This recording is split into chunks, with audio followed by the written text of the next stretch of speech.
पुण्यात फ्लॅट घ्यायचा आहे. पण कुठे घ्यायचा, कसा घ्यायचा, कुणावर विश्वास ठेवायचा? फसवणूक तर होणार नाही ना? योग्य दरात मिळेल की नाही? मोठं कन्फ्युजन आहे.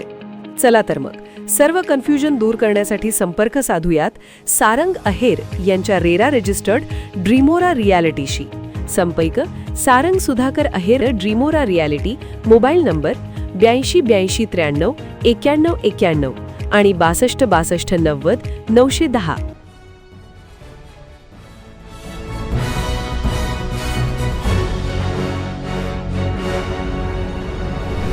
आपण पाहत आहात BCCN न्यूज. धाडमध्ये 1,500 पेक्षा अधिक परप्रांतीयांची मतदार यादीत बोगस नावे.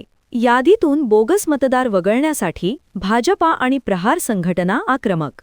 बनावट कागदपत्रांच्या आधारे आणि प्रशासनाच्या डोळ्यात धूळ फेकून शेकडो परप्रांतीयांची नावे स्थानिक मतदार यादीत घुसवण्यात आल्याचे धक्कादायक वास्तव उघड झाले आहे.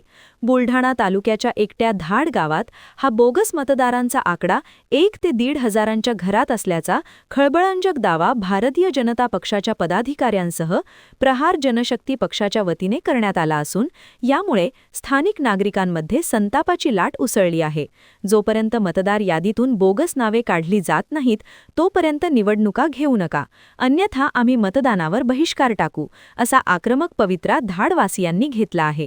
भारतीय जनता पक्ष व प्रहार जनशक्ती पक्षाच्या शिष्टमंडळाने जिल्हाधिकारी डॉक्टर किरण पाटील यांची भेट घेऊन त्यांना निवेदन आणि कागदपत्रांचे पुरावे सादर केले.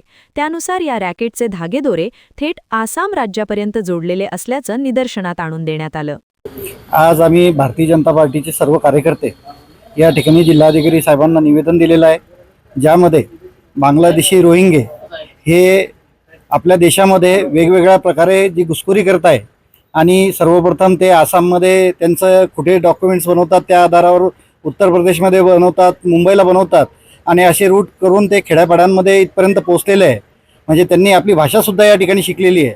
आणि जी आपण आता मतदार पडताळणी जी चालू होणार आहे त्यामध्ये प्रत्यक्ष त्यांच्या घरी जाऊन ते लोक त्या ठिकाणी कसे आले याची माहितीसुद्धा प्रशासनाने घेण्याची आवश्यकता आहे.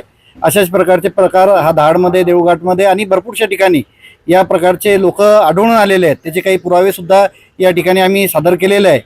या ठिकाणी प्रशासनाला आम्ही विनंती केली की या जे बोगस मतदार आहेत त्यांची शहानिशा करून त्यांना त्यांच्या देशामध्ये परत पाठवण्यात यावे आणि त्यांचे मतदार यादीतून नावसुद्धा वगळण्यात यावे. आज जिल्हाधिकारी साहेबांना भेटून आम्ही सर्वांनी मतदान यादीमध्ये बांगलादेशी रोहिंगे यांचे जे मतदान बोगस प्रकारे मतदान यादीमध्ये समाविष्ट करण्यात आलेलं आहे. धाड या ठिकाणी वास्तव्यास येऊन त्यांनी प्रथम तलाठी, ग्रामपंचायत या ठिकाणी बोगस रेकॉर्ड तयार करून त्यानुसार रेशन कार्ड मिळवलं आणि रेशन कार्ड नंतर मतदान यादीमध्ये नाव बोगसरित्या समाविष्ट केलेलं आहे. अशा प्रकारचे बरेच मतदार या धाड, देऊळघाट अशा गावांमध्ये सापडतील. आम्ही त्याबाबत पुरावा देण्यासाठी एक मोनुजा खातून नावाच्या महिलेचं, की जिचं नाव सुरुवातीला आसामच्या मतदान यादीमध्ये होतं, त्यानंतर तिचं नाव उत्तर प्रदेशच्या मतदान यादीमध्ये सुद्धा आहे आणि आता तिचं नाव धाडच्या मतदान यादीमध्ये सुद्धा समाविष्ट करण्यात आलेलं आहे. असे जे बोगस मतदार आहेत या मतदारांचा शोध घेऊन त्यांचं नाव या मतदार यादीतून कमी करण्यात यावं